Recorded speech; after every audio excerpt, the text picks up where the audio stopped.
मैं देवों के देव महादेव के चरणों पर प्रणाम करती हूँ। मैं गौरी पार्वती मैया भवानी के चरणों पर प्रणाम करती हूँ। मैं कार्तिक गणेश दोनों भैया के चरणों पर प्रणाम करती हूँ। मैं सभी देवी दुर्गा के चरणों पर प्रणाम करती हूँ। जितने गुरु भाई बहन लोग उनको मैं प्रणाम करती हूँ। साहेब भजन प्रणाम करती हूँ। अपने महादेव से ही दया मांगती हूँ कि हे महादेव, आप सब पर दया कीजिए, आप पल पल दया कीजिए। हे महादेव, गुरु भाई बहन लोग, आज आप लोग को मैं माता काली और मैया शीतला की कथा सुनाने वाली हूँ। कथा अच्छा लगे तो लाइक कीजिए, कमेंट कीजिए और एक दूसरे को शेयर किया कीजिए। आप लोग के एक शेयर करने से 10 जगह वीडियो पहुँचाता है और लोग के देखने का दूसरे कोई गुरु बहन लोग को भी मौका मिलता है। गुरु भाई बहन लोग, एक गांव में एक बहुत ही गरीब घर की आराध्या रहती थी। वो बहुत गरीब थी बेचारी और उसका पति बहुत ही पियक्कर था। वो बेचारी, उनका 3 गो बेटा था गुरु बहन के, आराध्या के। अब आराध्या रोज ही अपना पति के कचकच से सांझी खाना बनाती और बनाकर खिलाकर सो जाती कि मेरा पति आए तो घर में कचकच ना करे, कुछ बोल बाल ना करे और मैं चैन से बना खाकर सो जाती थी। वो 10-11 बजे आता, घर को पटक झनक करता, पीट पाट करता, पत्नी को जगाता और वो बहुत सारा बाजार लगाता। ऐसे करते रहता था। अब नवरात्र का दिन आने वाला था। माता रानी ने कहा, शीतला माँ ने काली माँ से कहा कि ये काली बहन, और शीतला माँ ने कहा कि हम लोग दोनों बहन ऐसा करते हैं कि जरा चलते हैं गांव नगर घूम कर आते हैं, गांव नगर का जरा हाल पता लेकर आते हैं कि गांव नगर में कैसे कैसे भक्त हैं, कौन कौन भक्त खुशहाल हैं, कौन कौन भक्त कैसे रह रहे हैं, कौन भक्त हम लोग का स्वागत करते हैं, कौन भक्त हम लोग से क्या करवाते हैं। जरा चल कर घूम फिर कर आया जाए, नहीं तो फिर 9 दिन के लिए मंदिर में बेजमान रहना पड़ेगा, क्योंकि भक्त की तो लाइनें खत्म होगी नहीं, फिर कहूँ जा नहीं पाएंगे। इसीलिए नवरात्र के पहले चलो जरा गांव जवार घूम के आया जाता है। माता काली कहती हैं तो ठीक है, चला जाता है। और शीतला मैया और काली मैया दोनों बहनें एक साधारण सी बुढ़िया का रूप लेकर चली आती हैं और आकर 2-4 घर माता पहले घूमती हैं और जो पियक्कर का घर रहता है उसी के घर पर माता चली आती हैं और आकर दरवाज़ा को जोर जोर से खटखटाने लगती हैं। जैसे दरवाज़ा खटखटाती है, वो आराध्या सोचती है कि लगता है कि मेरा पियक्कर पति आ गया है और वो अभी घर में मारपीट लगाएगा। बहुत देर ले बेचारी कमारी नहीं खोलती है। तब माता शीतला कहती हैं कि काली बहन, लगता है कि भक्त जान चुकी है क्या कि 2 आदमी मेरे घर पर आए हुए हैं, ये दरवाज़ा ही नहीं खोल रही है। पहले काली माँ कहती है, नहीं नहीं, ये दूसरा कुछ सोच के कमारी नहीं खो रही है, रुको इसका परीक्षा लिया जाता है। और जोर जोर से विलाप करने लगती है, अरे बेटी कमारी खोलो, ये अनहरिया रात है, अरे हम लोग को रहने के लिए शरण दे दो बेटी, हम लोग कहाँ जाएंगे अनहरिया में।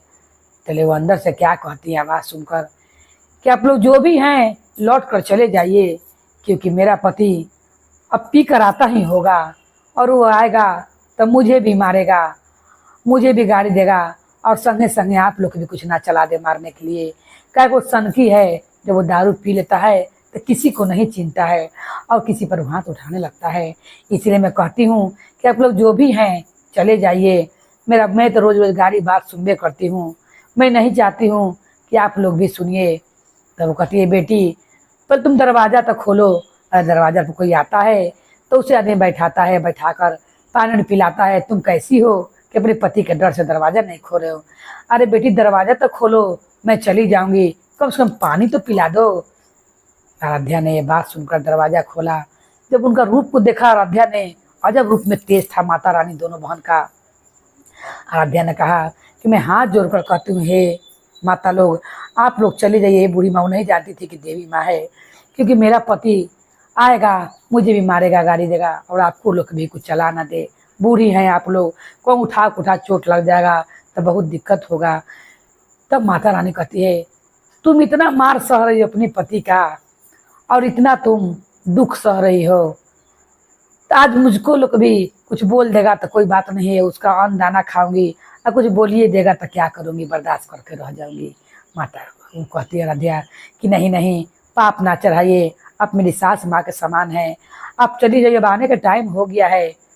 मगर कहती है माता रानी कि मैं नहीं जाऊंगी बेटी, अरे बड़ी कस के भूख लगले, कम से कम थोड़ा सा खिला तो दो।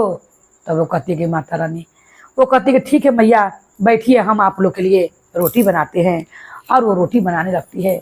जब रोटी बनाती है तो गिन के 6 गो रोटी बनाती है। तब वो कहती है माता दुर्गा, वो फिर एक बात कहती है कि ये सुन लीजिए कि मैं आपको तो रख लूँगी, मगर काली मैया जो काला जो लग रही है एकदम काली मैया सब देखने में भयंकर, मैं इनको नहीं रख सकती हूँ। कहे कि मेरे पति को कलिया आदमी से बहुत नफरत है, मेरे एक संतान करिया हो गए तो कहते हैं कि इसे ले जाकर कहूँ छोड़ाओ, मुझे करिया बाल बच्चा पसंद नहीं है और ना करिया व्यक्ति पसंद है। ये काली जो बहन है माता है, इनको आप लेकर कहूँ पहुँचा दीजिए और आप मेरे हालात पर रह जाइए। तब दुर्गा माँ कहती है कि मेरी बहन लगती है, शीतला माँ कहती है कि मेरी बहन लगती है, ये बताओ कि मैं रहूँगी तो मेरी बहन कहाँ जाएगी, इसीलिए जो भी होगा देखा जाएगा, तुम्हारा पति जो भी करेगा देखा जाएगा, रात भर के लिए हम दोनों बहन के रख लो। बेचारी कहती है आराध्या, कह रहे मेरी पति को करिया आदमी से बड़ी नफरत है, आप चले जाइए, अन तो आते थे बहुत बड़का बाजार हो जाएगा। माता कहती है नहीं बेटी, मैं रहूँगी तो भी रहेगी, रात भर का बात है, सुबह होते ही दोनों आदमी चले जाएंगे। बेचारी कहती है नहीं मार रहे हैं तब कोई बात नहीं है, लीजिए। और वो क्या करती हैं कि रोटी बनाने लगती हैं। जब रोटी बनाती हैं तो एक रोटी माता रानी को देती है, शीतला मैया को जो बूढ़ी के रूप में आई थी, और एक रोटी काली मैया को। काली मैया, माता शीतला भी धीरे धीरे खाते रहती हैं, पहले काली मैया रोटी को खा जाती हैं और कहती हैं शीतला मैया से,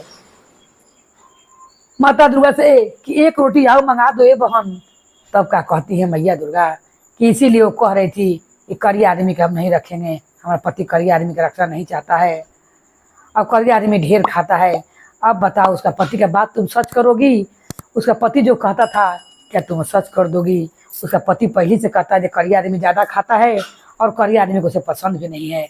अब तुमने एक रोटी खैला के बाद दूसरा का रोटी मांग रही हो, वो अपने बच्चे के लिए पति के लिए भी तो उसको रखेगी। तब कहती है काली माँ के चलते माता दुर्गा कि बेटी मेरी बहन का पेट नहीं भरा हुआ है, ऐसा करो कि एक रोटी और इसको दे दो। वो कहती हैं मैं ये कहती थी कि मेरा पति को 4 गो रोटी खाता, अगर सब आप ही को दे दूंगी तो मेरा पति क्या खाएगा, और वो आएगा तो कितनी सारी मार मारेगा, मुझे मालूम है आप लोग के। फिर बेचारी अपन हिस्सा का रोटी ले जा काली माँ के छिपा में रख देती है। गुरु भाई बहनों, जब काली माँ के छिपा पर रोटी रख देती हैं, काली माँ वो भी रोटियाँ खा जाती हैं और फिर कहती है माता दुर्गा से कि ये बहन मेरा पेट नहीं भरा है, जरा ठो रोटी आओ मंगा दो। तब माता दुर्गा कहती हैं काली मैया के कि हम लोग गाँव जमार घूमे आए हैं कि भर पेट खाने आए हैं, ये बताओ तुम अगर मांग मांग के ऐसी रोटी खाती रहोगी तो लगता है कि रात भर टिकने भी यहाँ नहीं लोग देगा और यही बेरा हम लोग घर से बेघर कर देगा। तब कहती हैं काली माँ, कल इसका हाथ में बड़ा अन्नपूर्णा है, बड़ा रोटी अच्छा लग रहा है, एक रोटी आओ मांग दो। फिर दुर्गा माँ जाती हैं और कहती हैं कि ये बेटी डरते डरते मेरी बहन का पेट नहीं भरा है, वो आओ एक रोटी मांगती है। अब ऐसे करते करते 3 रोटी दे चुकी थी।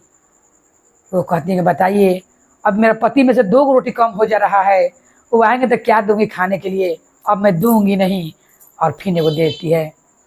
फिर काली माँ खा कहती हैं अरे बहन एक ठुआऊ मंगा दो, अब इसके बाद मैं नहीं मांगूंगी।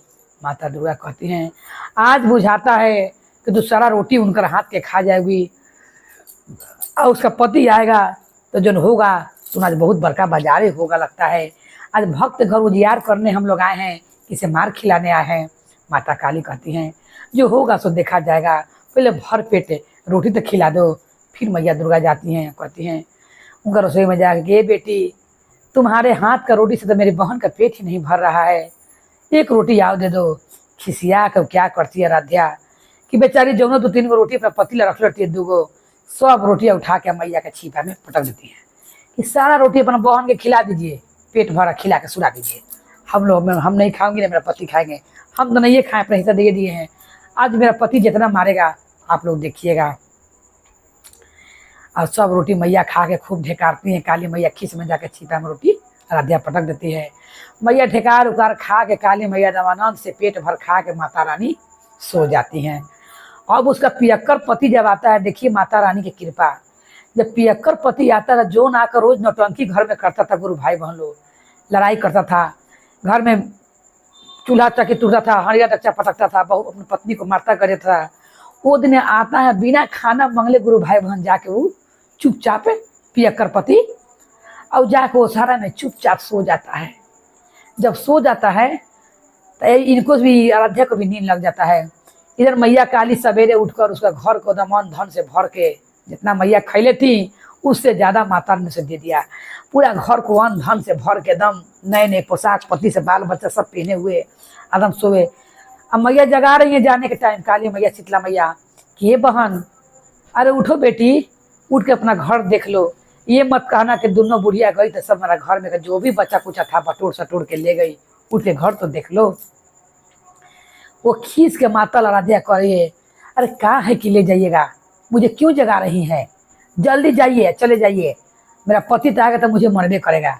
वो जान नहीं के भी राते है आराध्या करेगा, मेरा पति तो आके मुझे मरबे करेगा, बचाने के लिए भी रह रही नहीं रहे हैं, जाही के फेर में तो जाइए, चले जाइए। माता ने कहा करे उठ के देख लो बेटी, ये खाली घर आ कुछ लेके तो नहीं जा रहे हैं, देख लो। आराध्या कहते मैं कह रही हूँ चली जाइए, कुछ नहीं लेके जाइएगा, जाइए। क्योंकि आराध्या जान रही थी इधर सब रोटी खाइए गई हैं, मेरा पति आएगा खाना मांगेगा, नहीं दूंगी, उसमें आते था तब तक बड़ी मार मरबे करेगा, और ओकरे में जगा रही है खींच के। माता आराध्या नहीं उठती है। जब मैया काली दुर्गा मैया कुछ दूर पर रास्ता पहुंच जाती हैं तो आराध्या का नींद टूटता है।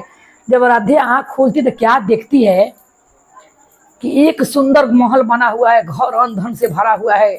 वो दौड़ कर जाती है, खटिया का बदला पलंग पर सोई रहती है गुरु भाई बहन, और जोर जोर से चिल्लाने लगती है कि अरे कहाँ गई अब दोनों, माता आइए, अरे आकर मेरी बात सुनिए। तो दुर्गा मैया करे वही से खूब बुलाती है आराध्या कि आइए आइए, लौट कर आइए, ये सब कैसे चमत्कार हो गया। और सब पति नए नए कपड़े पहन सोया रहता है।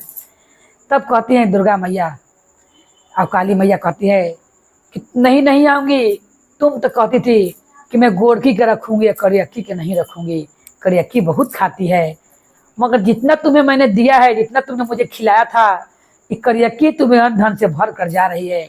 और यही मेरा आशीर्वाद है कि तुम सब दिन ऐसे भरा पूरा रहना और ऐसे ही निर्भय होकर किसी का मदद करना और उन्हें भर पेट भोजन कराना। तब वो कहती हैं कि मैं आपको पहचान न सकी, आप लोग कौन है, मुझे कम से कम दर्शन तो दे दीजिए। तब माता शेरा वाली और मैया काली अपने रूप में आती हैं और कहती हैं कि हम दोनों बहनें गांव जवार घूमने आए थे आज तुम्हारी परीक्षा लेने, मगर तुम पास हो गई, मगर तुमने कहा जो करियक्की ढेर खाती है, ये बात मुझे जरा अच्छी नहीं लगी, ये काला आदमी ढेर खाता है। और सही में मैंने तुम्हारा सारा रोटी खा गई, मगर जितना मैंने खाया उससे ज़्यादा तुम्हें दे दिया। बोरला कर्मा से क्षमा मांगती है और कहती है हे मैया मुझे क्षमा कर दीजिए, मैंने पति के मार से डर से कहा था अगर उनके लिए रोटी नहीं रहेगा तो आएंगे तो मुझे बहुत मार मारेंगे। ये मेरे पति कहते हैं उन्हें काला आदमी पसंद नहीं है, ये काला आदमी बहुत खाता है।